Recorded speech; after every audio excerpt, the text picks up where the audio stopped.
my name is Philippe Girard, a professor in the history department at McNeese State University. And I'm Rachel Zachary. I'm a political science department at McNeese. Welcome to Your Grandma Rocks, where we explore the lives of famous women in history. Welcome and bienvenue à nos amis francophones. Vous écoutez la radio de l'Université McNeese. On the program today, music and history as we retrace the life of a remarkable woman. She was a dancer, a model, and a mistress. But mostly, she was the subject of the single most notorious painting in the history of French art, L'Origine du Monde, the origin of the world. Her name was... Well, actually, for the longest time, we did not even know her name. We didn't know what she looked like, even. Wait a minute. I thought she was a model for a famous painting. How could we not know what her face looked like? Well, let's just say that the painting did not exactly focus on that part of her anatomy. Oh my, it's going to be another wild ride through French history, I'm afraid. Chic, but risqué. Don't worry, we'll keep it family-friendly. Along the way, we'll sample some French music. We'll start by Love by Carla Bruni. Fun fact, Carla Bruni is the wife of our former president, Nicolas Sarkozy. L'amour, pas pour moi. Tout c'est toujours, c'est pas net. Ça joue des tours, ça s'approche, sans se montrer comme un traître de velours. Ça me blesse ou me lasse selon les jours. L'amour, ça ne vaut rien. Ça m'inquiète de tout et ça se déguise en doux quand ça gronde, quand ça me mord. Alors oui, c'est pire que tout car j'en veux plus encore.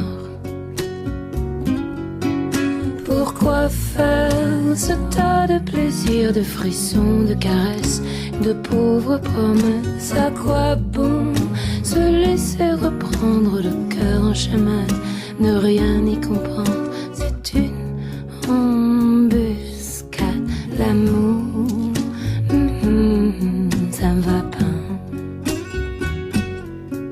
C'est pas du Saint-Laurent, ça ne tombe pas parfaitement. Si je ne trouve pas mon style, ce n'est pas faute d'essayer et d'amour. Je laisse tomber.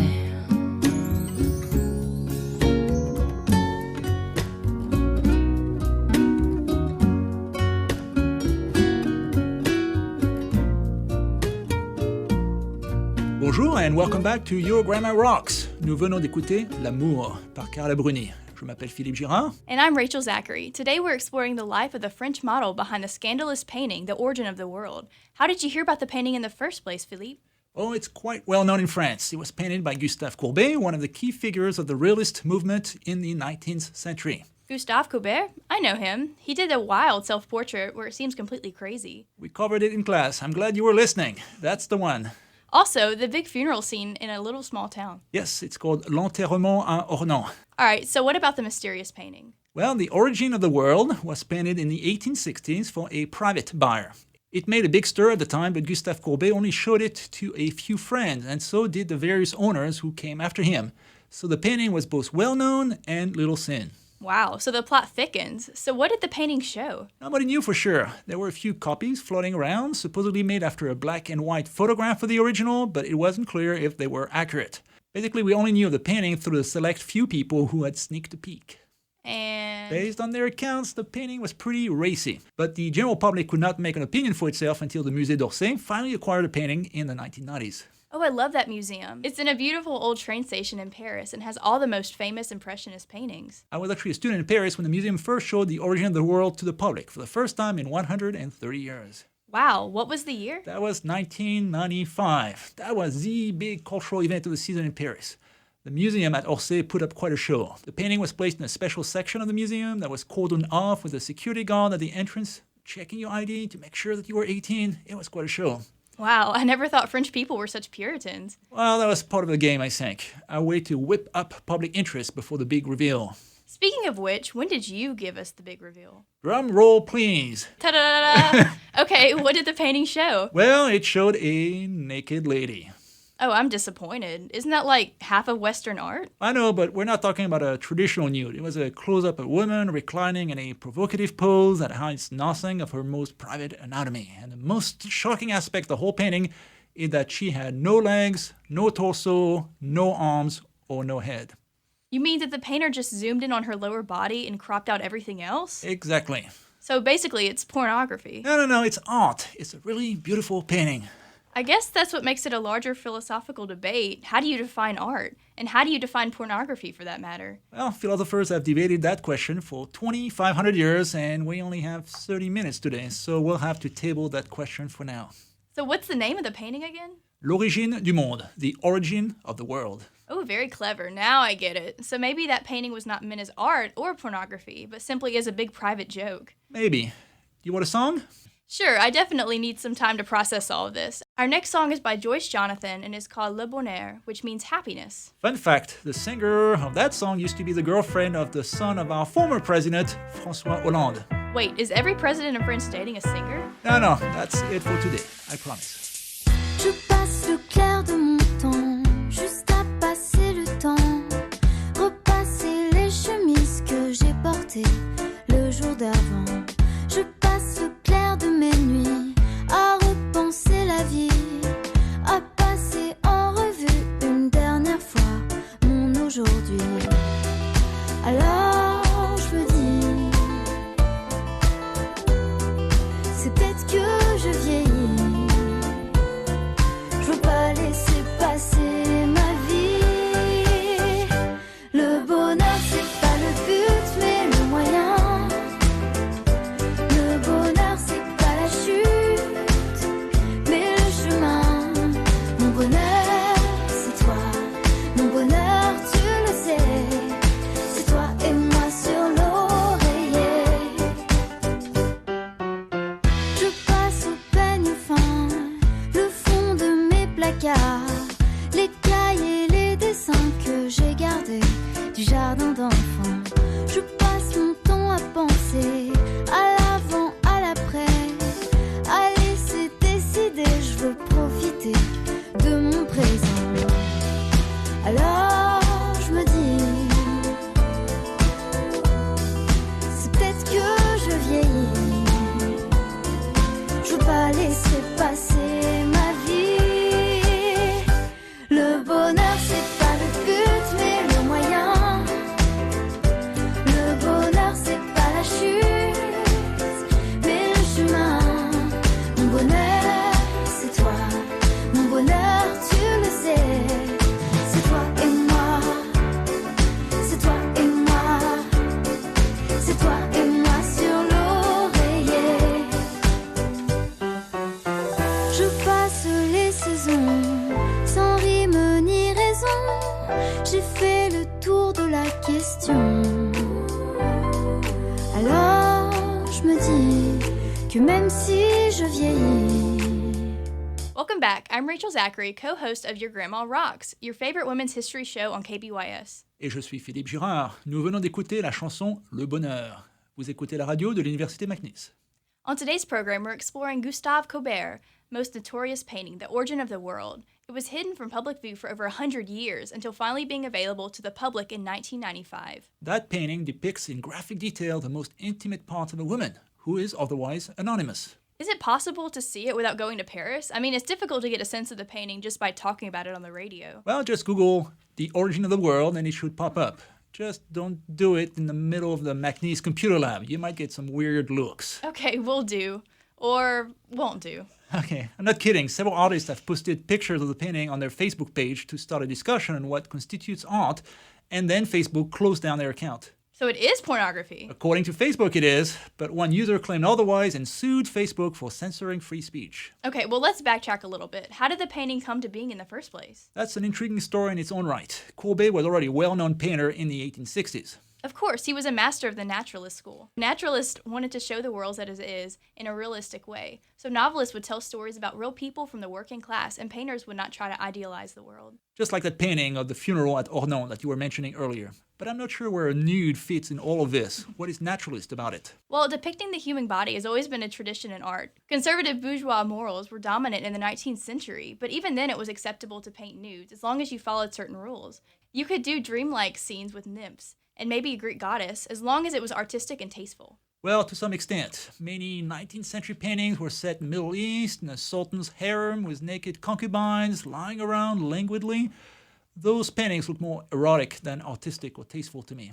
I agree. Technically, they're a commentary in the West's fascination with the Orient, but maybe they have strong erotic undertones. The men who painted the scenes and the men who brought the paintings clearly like to fantasize about the idea of having dozens of naked sex slaves at their feet. Exactly.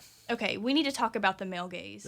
What? What's that? You're not familiar with the concept? Well, I'm familiar with males and also with the concept of eyes. The male gaze is the idea in feminist theory that a lot of movies are shot from the perspective of male directors and for the benefit of male viewers. For example, all those lingering shots on women's legs and cleavage. You mean like that scene in The Wolf of Wall Street with full frontal nudity with Margot Robbie? I loved it, but I gotta admit it was shot for the benefit of Martin Scorsese or Leonardo DiCaprio or male viewers like me. That's the problem with the male gaze in cinema. How young, vulnerable actresses help reinforce gender inequality through sexualized depictions of women. Clearly, the male gaze goes back farther than I thought. Even the 19th century art was not immune from it. Well, Gustave Courbet in a way thought he was fighting back against it. When he painted The Origin of the World, he said he wanted to do away with the hypocrisy of his time. He cut straight through the chase and painted what these men really wanted to see, a naked female body without all the pretenses of a Greek goddess or a Muslim concubine. In a way, that was a big, giant middle finger to the art world. Exactly, and he painted the scene like a true member of the naturalist school, just as it was, with a wealth of realistic details. How do you even find a client for a painting like that? I mean, it's not like your typical buyer will hang it in their dining room. No, not exactly. You do need a special client. His name was Khalil Bey, and he was a diplomat from the Ottoman Empire. He was a renowned gambler, womanizer, art collector with plenty of money to burn. No surprise that he would be drawn to that kind of painting. Khalil Bey wanted to add to his collection of erotica, that's for sure. So Courbet sold him The Origin of the World as well as another painting named Le Sommeil, which means sleep or slumber. That title seems innocent enough. Don't be fooled. It depicts two naked women sleeping in a bed, and there's a strong hint that we're looking at the aftermath of a lesbian sex scene. Uh-oh, that male gaze again. Colbert was a bad boy. Sure was, and so was Khalil Bey, the buyer. At the same time that art collectors in Paris were fantasizing about Middle Eastern sex slaves, this Turkish diplomat was fantasizing about paintings of French women. Let's take another pause. Next on our list is I Will Love You, as interpreted by the singer Louane in the 2014 movie La Famille Bélier. À faire pâlir tous les marquis de Sade, à faire rougir les putains de la rade, à faire crier grâce à tous les échos, à faire trembler les murs de Jéricho. Je vais t'aimer.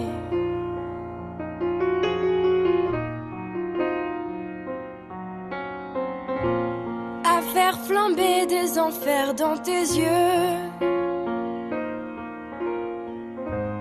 à faire jurer tous les tonnerres de Dieu, à faire dresser tes seins et tous les saints, à faire prier et supplier nos mains. Je vais t'aimer. Je vais t'aimer comme on ne t'a jamais aimé. Je vais t'aimer plus loin que tes rêves vont t'imaginer. Je vais t'aimer. Je vais t'aimer. Je vais t'aimer comme personne n'a osé t'aimer. Je vais t'aimer comme j'aurais tellement aimé être aimé. Je vais t'aimer, je vais t'aimer.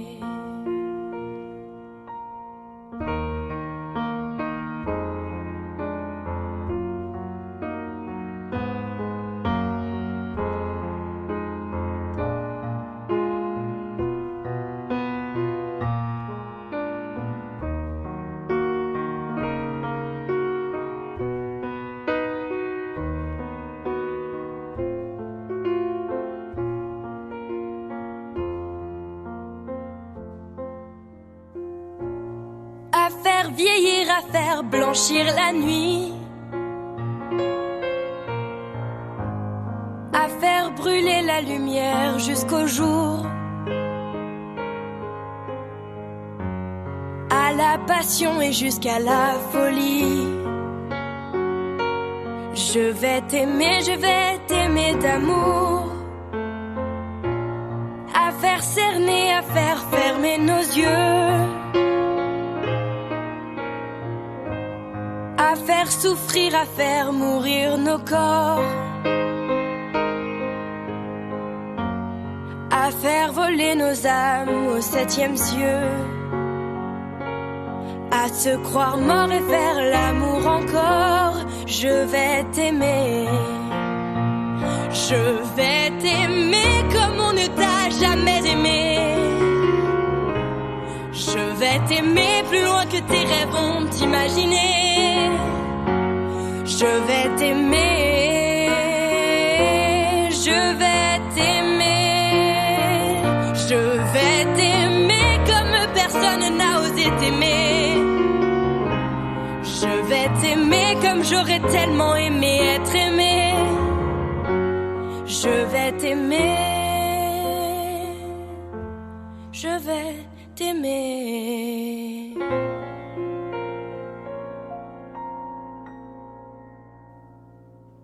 Bonjour à tous and welcome back to Your Grandma Rocks, your favorite women's history show on KBYS. This was Je vais t'aimer, sung by Louane. Je suis Philippe Girard. And I'm Rachel Zachary. Today we're not covering the life of a woman per se, but a painting about a woman, The Origin of the World by Gustave Courbet. In French, L'origine du monde. Before our break, we reached the point where Courbet sold his painting to a Turkish amateur of art and erotica. What happened next? Well, that diplomat, Khalil Bey, was a high roller who liked to have mistresses and gamble. After just 3 years on his own in Paris, he had blown through his fortune. Wow, that's quick. I assume that this is when he sold the painting? Almost. He auctioned off 68 of his paintings, but not The Origin of the World because that was his favorite. He kept it, and the painting followed that man to his next diplomatic assignments in Vienna, Istanbul, and all the way back to Paris, which is when he finally sold the painting to a local art dealer. Who then sold it again, but discreetly because of the sensitivity of the subject matter. Exactly. The painting next surfaced in the hands of a Hungarian collector who took it to Budapest. Next thing you know, it was World War II and the Nazis invaded Hungary. Uh-oh, that collector was not Jewish, I hope. He was. I knew where this is going. The Nazis stole the painting like they did with so much Jewish art. But not this painting. The owner was able to hide it in a bank under the name of a Gentile friend. Safe and sound. Good to know that the Nazis didn't steal that painting. Not the Nazis, but the communists did. When the Red Army conquered Eastern Europe after World War II, they ransacked the banks of Hungary, found the painting, and took it. Wow, the woman in the painting had more adventures than many living ones. And she wasn't done yet. The Jewish owner was able to buy back his collection from the communists after World War II. So he took the painting with him when he moved again to, you guessed it, which city? Paris. Paris again. Paris again, yes. Then the paintings changed hands a few more times until it was bought by Jacques Lacan.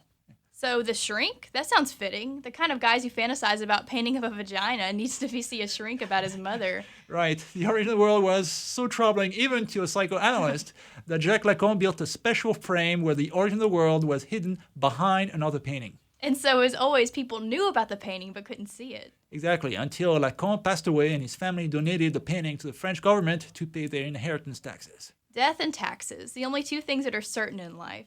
So that's how the painting ended up being more available to the public. We have gone full circle. But you still haven't told me the one thing I want to know. Who was the woman in the painting? This is a woman's history show after all. We can't spend half an hour talking about creepy art collectors. Just 1 minute, one last musical break, and we'll get to the big reveal. We have listened to a lot of contemporary French music so far, so let's take a step back in time to 1963. This is J'ai la mémoire qui flanche, sung by Jeanne Moreau. J'ai la mémoire qui flanche, je me souviens plus très bien. Comme il était très musicien, il jouait beaucoup des mains. Tout entre nous a commencé par un très long baiser. Sur la veine bleutée du poignet, un long baiser sans fin. J'ai la mémoire qui flanche, je me souviens plus très bien. Quel pouvait être son prénom et quel était son nom. Il s'appelait, je l'appelais, comment l'appelait-on? Pourtant c'est fou ce que j'aimais, l'appeler par son nom. J'ai la mémoire qui flanche, je me souviens plus très bien de quelle couleur étaient ses yeux. Je crois pas qu'ils étaient bleus. Était-il vert, était-il gris, était-il vert de gris? Ou changeait-il tout le temps de couleur pour un non, pour un oui? J'ai la mémoire qui flanche, je me souviens plus très bien. Habitait-il ce vieil hôtel bourré de musiciens? Pendant qu'il m'aimait, pendant qu'on faisait la fête, tous ces saxos, ces clarinettes, ils me tournaient la tête. J'ai la mémoire qui flanche, je me souviens plus très bien. Lequel de nous deux s'est lassé de l'autre le premier? Était-ce moi, était-ce lui, était-ce donc moi ou lui? Tout ce que je sais, c'est que depuis, je ne sais plus qui je suis. J'ai la mémoire qui flanche, je me souviens plus très bien. Voilà qu'après toutes ces nuits blanches, il me reste plus rien. Rien qu'un petit air qui sifflotait chaque jour en se rasant.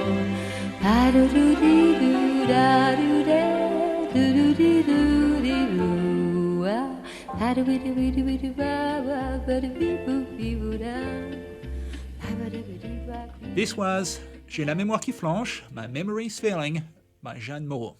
You're listening to Your Grandma Rocks on KBYS. I'm Rachel Zachary. Et je suis Philippe Girard. Today we're retracing the story of the woman behind The Origin of the World, a controversial painting showcasing a close-up of women's genitalia. After a century spent in private collections, that painting was finally made available to the public in 1995, but a big mystery remained. Who was the model? Not an easy question to answer. Women often leave little trace in archives, especially women with their bad reputations like art models. Not to mention that the painting offered few clues. The close-up spared no detail about the model's private anatomy while keeping her face off the frame. The painting showed everything, and yet it revealed nothing. There were a lot of series over the years. Colbert's favorite model was an Irish lady named Joanna Heffernan, so various people thought that it was her, except it wasn't. Not to get too technical here, but let's just say that Heffernan was a redhead, and the lady on the painting was not. Anyway, Another potential model was Jeanne de Tourbet. she was a mistress of the Turkish diplomat who brought the painting in the first place. So it was plausible, but there was no firm evidence. Then in 2013, the French magazine Paris Match came up with a bombshell revelation. Not only had they found who the model was, but they had found the rest of the painting. Wait, some of it was missing? Also claimed one art collector. He found the portrait of a woman, just ahead, who was lying down on a bed, a bit like the one in Courbet's painting. So the idea was that the original painting was much larger and then was cut into several bits. That seems odd. You'd think that people would have mentioned that before. I mean, we were able to trace the painting all the way back to the painter who sold it to the first owner. At which point was it cut off? That's what people were asking. Also, the style of the two paintings did not quite match exactly, so the experts were very suspicious. I smell a con. I think that a collector was trying to pass off a random painting piece as a much more famous one to make more money in the process. You're probably right. The estimate for the head painting was a couple thousand euros. But if that painting was part of the bigger one by Courbet, then the estimate was 40 million euros. Except it wasn't. Another dead end. Until we get to 2018, when a scholar went through letters between the novelist Alexandre Dumas and Georges Sand. Oh, I know her. You did a show about Georges Sand. Fascinating woman. Wait, are you telling me that she was the model? No, but in one of the letters, Dumas was complaining to Georges Sand that Courbet, the painter, had painted an obscene close-up of a certain Mademoiselle Queneau, a dancer at the Paris Opera. It seemed like a reference to our painting, and sure enough, Mademoiselle Queneau, that lady, had been a mistress of Khalil Bey, the art collector. And that same lady, Mademoiselle Queneau, knew the painter Gustave Courbet. Clearly, she was the missing link. Voila! Here she is. So what do we know about her? Quite a bit, actually. Just Google her name, Constance Queneau, and you'll find plenty of pictures of her.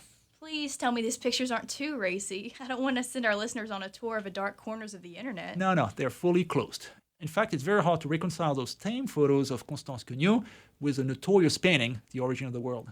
Any details about her life? She was born very poor. In fact, her mother signed her birth certificate with an X because she couldn't write. So she escaped a childhood of poverty by becoming a dancer at the opera. And like many dancers at the time, she made money on the side by capitalizing on her grace and beauty, by posing as a model for Courbet, and by taking on a rich lover like Khalil Bey.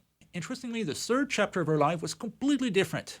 After retiring, Constance Queneau became a proper bourgeoise who lived in a nice, proper house while doing humanitarian work. Her big cause was to help out orphans, especially those who had been abandoned by female artists. You mean when a dancer from the opera would get pregnant by one of her older patrons? That rings a bell. Did she ever have any kids herself? Not that we know of. Now the whole secrecy surrounding the identity of the model makes sense. So after she retired and tried to achieve public respectability, she didn't want to let anyone know there was a graphic portrayal of her genitalia floating around the boudoir somewhere. Exactly, and the few men who knew the real story were gallant enough to keep her secret to preserve her reputation. You see, not all men are pigs. Good to know. Do we have time for one last song? We do. We'll finish with a man who was a major pig, Bertrand Cantat. He was a front singer of the rock band Noir Désir. He was very popular until he beat his girlfriend to death in a domestic dispute. How tragic. Please tell me he went to prison for that. Kinda. He was sentenced to 8 years in prison and released after just 4. That seems light for homicide.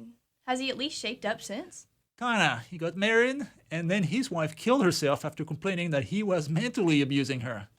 Definitely not a feminist hero then. So what do we do about his music? Toss it out as garbage? Or are we supposed to separate his art from personal life? That's been the big debate in France. I'm conflicted myself, but I'll let you be the judge. Here's one of his most famous songs, Man in a Hurry.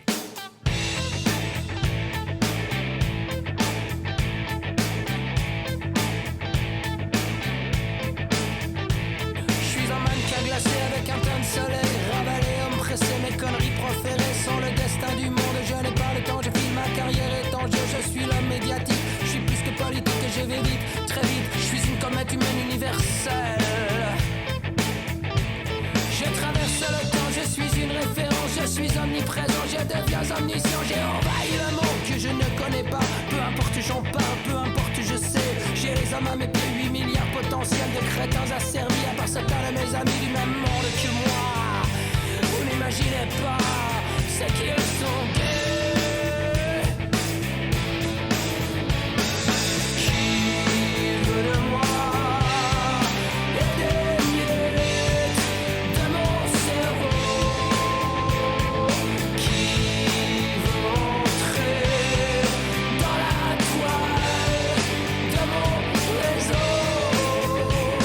Militant quotidien de l'inhumanité, des profits immédiats, des faveurs des médias. Moi je suis riche, très riche, je fais dans l'immobilier. Je sais faire des affaires, y'en a qui peuvent payer. Je connais le tout Paris et puis le reste aussi. Mes connaissances uniques et leurs femmes que je fréquente évidemment. Les cordons de la bourse se relâchent pour moi, il n'y a plus de secret, je suis le roi des rois. Exploser l'audimat, pulvériser l'audience. Et qu'est-ce que vous croyez, c'est ma voix, c'est ma chance. J'adore les émissions à la télévision. Pas le temps de regarder, mais c'est moi qui les fais. On crache la nourriture à ses yeux affamés. Vous voyez qu'ils demandent, nous les savons avides de notre pourriture. Mieux que de la confiture à des cochons.